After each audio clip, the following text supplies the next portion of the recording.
Every 4 years, something extraordinary happens. For an entire month, the world seems to stop. Streets are filled with flags, millions of people gather in front of their screens, and entire nations experience the same emotion. It doesn't matter what language you speak, what culture you come from, or which continent you live on. When a FIFA World Cup match begins, billions of people share the same moment. But the story of the most famous tournament on the planet did not begin inside modern stadiums, surrounded by millions of cameras. It began with a simple idea. At the beginning of the 20th century, football was still a young sport. Born in England during the 19th century, it quickly spread across Europe and the rest of the world thanks to trade, travel, and the growth of industrial cities. More and more people were playing football, but the international game was still disorganized. Every country had its own rules, its own football associations, and its own competitions. What was missing was an organization capable of bringing world football together under a single vision. On May 21st, 1904, in Paris, representatives from 7 nations decided to change that. France, Belgium, Denmark, the Netherlands, Spain, Sweden, and Switzerland founded the Fédération Internationale de Football Association, better known around the world as FIFA. At the beginning, it was a small organization with a simple goal: create common rules and develop international football. But its biggest dream was still waiting to become reality: creating a competition where the best national teams in the world could face each other in the same tournament. The man who turned this idea into reality was a Frenchman named Jules Rimet. President of FIFA from 1921, Rimet believed football could become much more than just a sport. After the devastation of the First World War, the world was divided and wounded. Rimet imagined a competition that could bring different nations closer together through a shared passion. His idea seemed almost impossible. In the 1920s, organizing a global tournament meant facing enormous challenges. Travel was long, expensive, and complicated. Teams had to cross entire oceans, and many football associations did not believe the project could succeed. But Rimet continued working. In 1930, his dream finally became reality. FIFA organized the first World Cup in history. The chosen host nation was Uruguay, a surprising decision for many Europeans. The South American country had won 2 Olympic football gold medals and was considered one of the strongest football nations of the era. The first World Cup was completely different from the tournament we know today. There were no global sponsors. There were no television broadcasts. There were no billions of viewers. Only 13 teams participated. The European national teams that decided to take part had to face a journey of several weeks by ship across the Atlantic Ocean. Despite all the difficulties, the tournament began. The final saw Uruguay face Argentina in front of thousands of spectators at the historic Estadio Centenario in Montevideo. Uruguay won 4-2 and became the first world champions in history. That day, something was born that would exceed every expectation.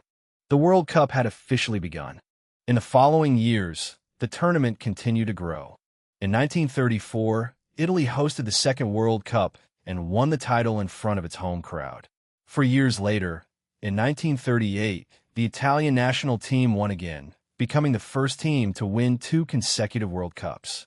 But while football was becoming increasingly popular, the world was entering one of the darkest periods in its history. In 1939, the Second World War began. For 12 years, the World Cup disappeared. The planned editions of 1942 and 1946 were canceled, and many people believed the tournament might never return. When the war ended, football played an important role in rebuilding the world. In 1950, the World Cup returned in Brazil, and that edition would create one of the most incredible moments in sports history. Brazil built the legendary Maracanã Stadium in Rio de Janeiro, one of the largest stadiums ever created. The Brazilian national team was considered unbeatable. The entire country was ready to celebrate. But in the decisive match against Uruguay, the impossible happened. After taking the lead, Brazil seemed close to victory. Then Uruguay scored twice and turned the game around. The Maracanã went from celebration to silence. That defeat became known as the Maracanazo and remains one of the biggest shocks in football history. But in the most difficult moments, football often creates new legends. And one of those legends was about to be born. His name was Pelé. After the disappointment of the Maracanazo, Brazil needed a new hope. That hope came from a 17-year-old boy. His name was Edson Arantes do Nascimento, but the world would simply know him as Pelé. In 1958, during the World Cup in Sweden, Pelé conquered the planet. He was only 17 years old when he entered history, scoring crucial goals and leading Brazil to its first World Cup title. His technique, creativity, and spectacular style of play transformed football forever. Pelé was not just a champion. He became the first true global symbol of the World Cup. Thanks to the growth of television, millions of people were able to watch major international matches for the first time. Football stopped being only a national sport. It became a worldwide phenomenon. Pelé would win 3 World Cups in 1958, 1962, and 1970. To this day, he remains the only player in history to have won 3 World Cup titles. But the history of the World Cup is not only about victories. It is also a reflection of the changes happening around the world. During the 1970s and 1980s, the tournament became increasingly connected with politics, culture, and society. In 1978, the World Cup was held in Argentina, a country ruled by a military dictatorship. While millions of fans celebrated football inside the stadiums, outside those arenas the country was experiencing a dramatic situation. This showed something important. The World Cup was no longer just a sporting competition. It had become an event capable of attracting the attention of the entire planet. Then came another player destined to leave an unforgettable mark: Diego Armando Maradona. During the 1986 World Cup in Mexico, Maradona delivered one of the greatest individual performances in tournament history. The most famous match was the quarterfinal against England. First, he scored a controversial goal with his hand, which became known as the Hand of God. Just minutes later, he created something completely different. Starting from his own half of the pitch, he dribbled past several opponents and scored what is still considered one of the greatest goals ever scored. 2 opposite moments, one controversial, one perfect, both immortal. Maradona led Argentina to World Cup glory and became a symbol for millions of people. In the 1990s, the World Cup officially entered the modern era. Satellite television, international sponsors, and the growth of global media transformed the tournament into an event followed in every corner of the planet. FIFA began to become one of the most powerful sports organizations in the world. The World Cup was no longer just a competition. It had become a massive economic and cultural phenomenon. In 1994, the tournament arrived in the United States, proving that football could conquer new markets. In 1998, France won its first World Cup title in front of its home fans, led by Zinedine Zidane.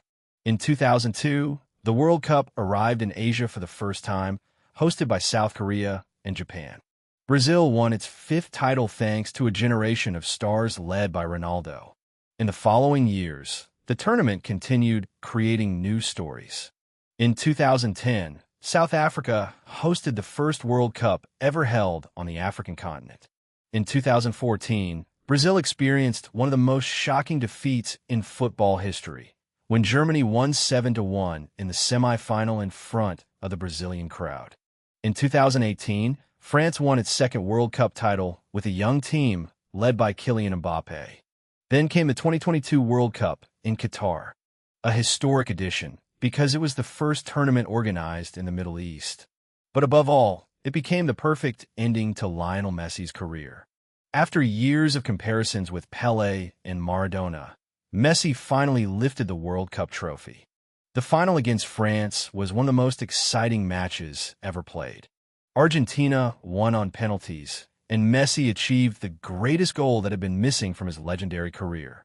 Today, the FIFA World Cup is much more than a football tournament.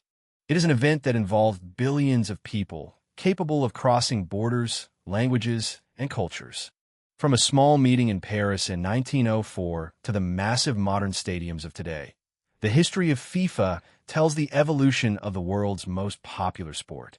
It has survived wars, political changes, technological revolutions, and generations of legendary players. But its magic has remained the same, because the World Cup does not represent only those who lift the trophy. It represents the dreams of millions of people. The child playing football in the street, imagining one day becoming a champion. The family gathering in front of the television. The fan waiting 4 years to experience that emotion again. In the end, the true power of the World Cup is not only found in the result of a match. It is found in the stories it leaves behind. Because a football match lasts 90 minutes. But a great football story can last forever. The story continues,